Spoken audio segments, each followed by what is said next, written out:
Hey y'all, welcome back to the kitchen. Tonight, you can see it's dark outside. It's only 6 o'clock. It is early January and it is about a negative 900 degrees outside and the wind is blowing 1,000 miles an hour. So it's a beautiful day. Anywho, it is a Friday evening. It is freezing. We're supposed to get really icy, nasty, super cold, teens, single digits junk at the end of the weekend. So for that, I'm making a ginormous pot of pork and mustard green soup. It is one of my favorite things ever. And even if you don't think you like mustard greens, I would highly, highly, highly recommend you give this a shot. This is going to be our soup of the week next week at the restaurant because I got a bunch of fresh mustard greens from a local farm. Super excited about. I just cleaned them. See them back there in my sink. Boom, right there. So here's a little tip I'll give you.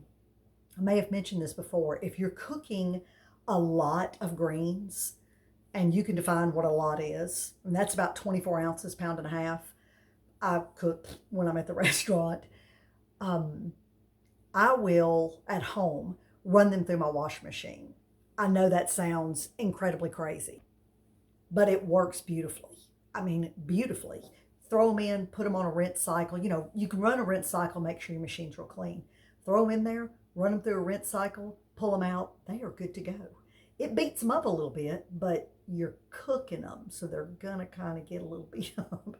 So it's fine. It's a fabulous way to clean a large amount of greens. But since I only had a pound and a half, I put them in a sink of cold water, you know, half my sink, good deep.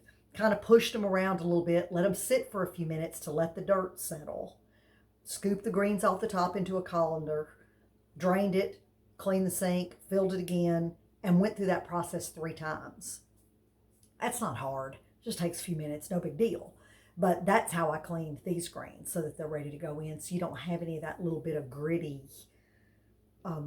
texture that you can get from fresh greens. But having said all of that, what we're going to do is I've got a 1 pound of ground pork, and we mix in 2 tablespoons of minced garlic, 2 teaspoons of ginger, half a teaspoon of crushed red peppers, 1.5 teaspoons of cumin. Mix all that together, and it can go straight in the pot. I mean, you mix it, throw it straight in the pot. I've actually had mine in my refrigerator for a couple of days, which makes it even better. If you want to kind of let it marinate a little better, that makes it awesome. So if you're one to menu and meal prep on the weekend or 1 day a week, which I highly encourage you to do, I highly encourage you to do it. If you get in that habit, your cooking life will be amazing. But anyway, if you do that, that is a perfect prep step. Thaw your ground pork, mix your stuff, cover it, label it in the refrigerator. That will go into our prep steps at the bottom of the recipe. But it also just melds all the flavors and just gives it a little stronger. It's going to be good either way, but it just gives it a richer, deeper flavor.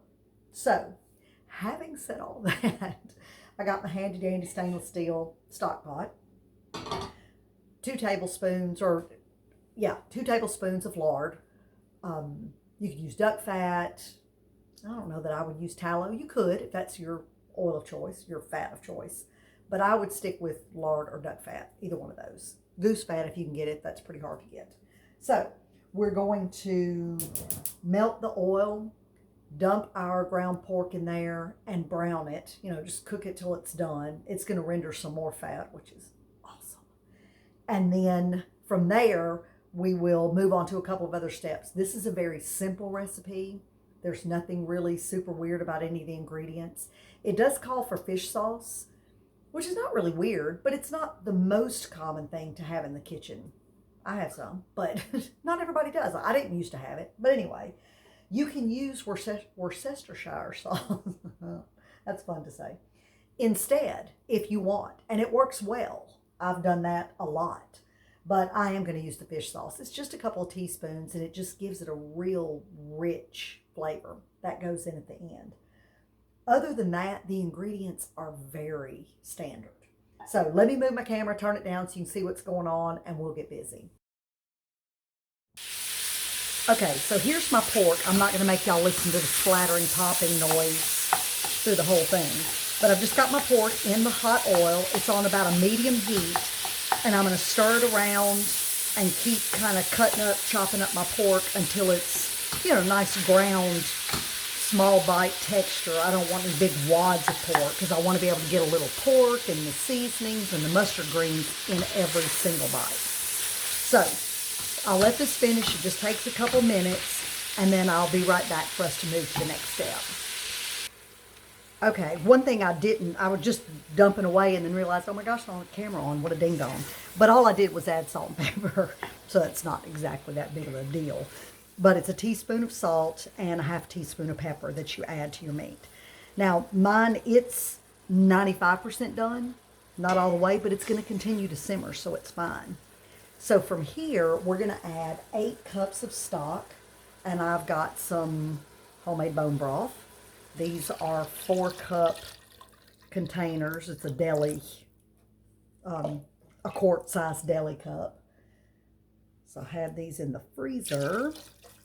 So we're going to pour this in, and I'm going to turn the heat back up just to help it heat up quicker. I mean, you know, duh. So we want to bring the stock to a boil, then reduce it to a low simmer and let it simmer about 10 minutes. Just, again, melding flavors, just let it kind of do its thing. And then we'll add our mustard greens, which, like I pointed to, are back in the sink. I've got a cup of chopped green onion. I'm going to dump that in there. And then a 1/4 cup of coconut aminos, or as we've talked about in the past, you can use liquid aminos. You could use tamari. I'd encourage you to not use soy sauce because it's just kind of nasty.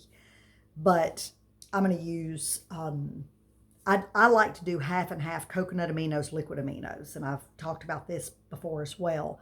Coconut aminos are a little milder in flavor, a little more expensive. Liquid aminos are soy, but it's the soy protein that's been fermented. So I do half and half to cut back the amount of soy, but amp up the flavor a little bit on the coconut aminos because they're just a little bit milder. So a 1/4 cup is 4 tablespoons. So I'll be putting 2 tablespoons of coconut aminos, 2 tablespoons of liquid aminos, and our fish sauce. And then we're just going to turn it down and let it simmer lightly for, 5 to 10 minutes-ish. And that's it. And you've got one of the most savory, flavorful, nutrient-dense, warming soups you've ever had. So I'm going to pause while this thing comes to a boil so we don't sit here and watch bone broth in a pot doing nothing. And then once it boils, turn it down to a low simmer. I'm going to put the lid on, let it go about 10 minutes. And then when that's over, we'll come back, add the other things, and it'll just about be a wrap. So hang tight. Okay, real quick little infomercial here while the stock is boiling. This is the coconut aminos that I mentioned. Fabulous. Coconut Secret is a fabulous brand. It is nothing more than fermented coconut sap, the sap from the coconut tree. A little sea salt, the sap, it's fermented. It's amazing. Amazing. Love it, love it, love it. Liquid aminos, another good product. The Coconut Secret is organic. This is non-GMO, and it is fermented soybean protein. That's all it is. So use it in moderation. Soy in moderation, please. This is the Red Boat fish sauce. Another amazing, amazing brand. This comes from Vietnam. It is anchovies and salt aged in wooden barrels for a year, and then it makes this liquid. It smells to high heaven. It does not smell good. You do not use much. It takes very little. Like this recipe with 8 cups of chicken stock, a pound of pork, 8 cups of mustard greens, which is about 24 ounces weighed, only uses 2 teaspoons. So it's used very, very sparingly. This big old bottle is not cheap. It's probably like $10 or $12, but I've had it a very long time. And because it's fermented, it lasts a very long time. And you just use a little bit, so it's worth the price because it makes your food amazing. So those are the things. I've measured out my 1/4 cup, split in half, 2 tablespoons, 2 tablespoons. But if you're using tamari or just one of those, it's a 1/4 cup. And my 2 teaspoons of fish sauce in here, just to make it easier to add to the pot when it comes to that point. So, be back in a flash when my boiling's finished. Okay, so our 10 minutes are up. Slowly simmering, little light boil. We're going to add the mustard greens. And I took, these were baby mustards, so they were a little smaller. I mean, mustard greens can be huge. These were little small leaves.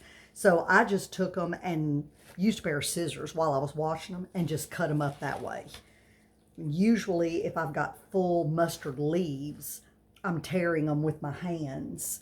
But in this case, I just took the lazy route and cut them up.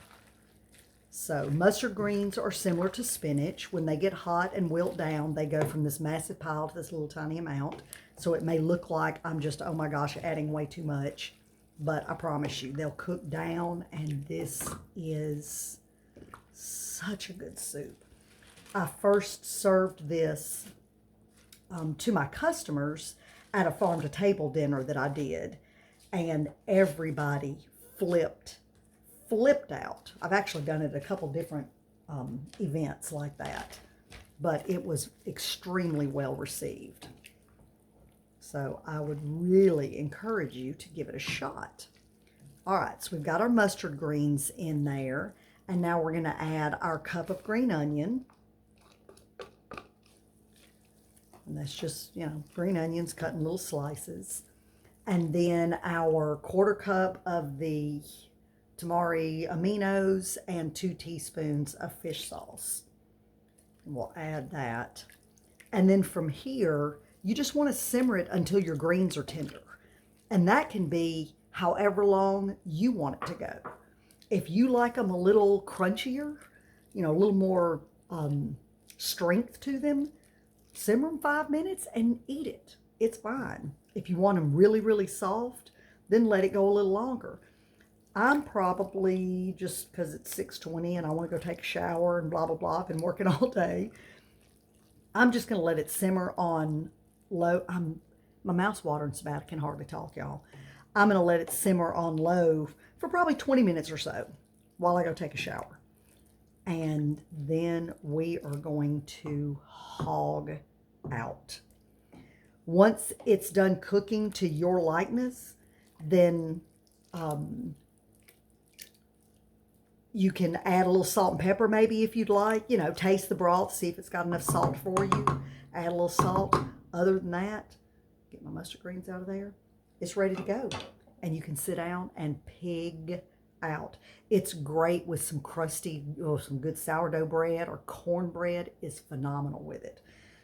I think I'm going to be a lazy bum and not fool with that tonight. But that's a really good thing to put in there. So that's it, y'all. That is pork and mustard green soup.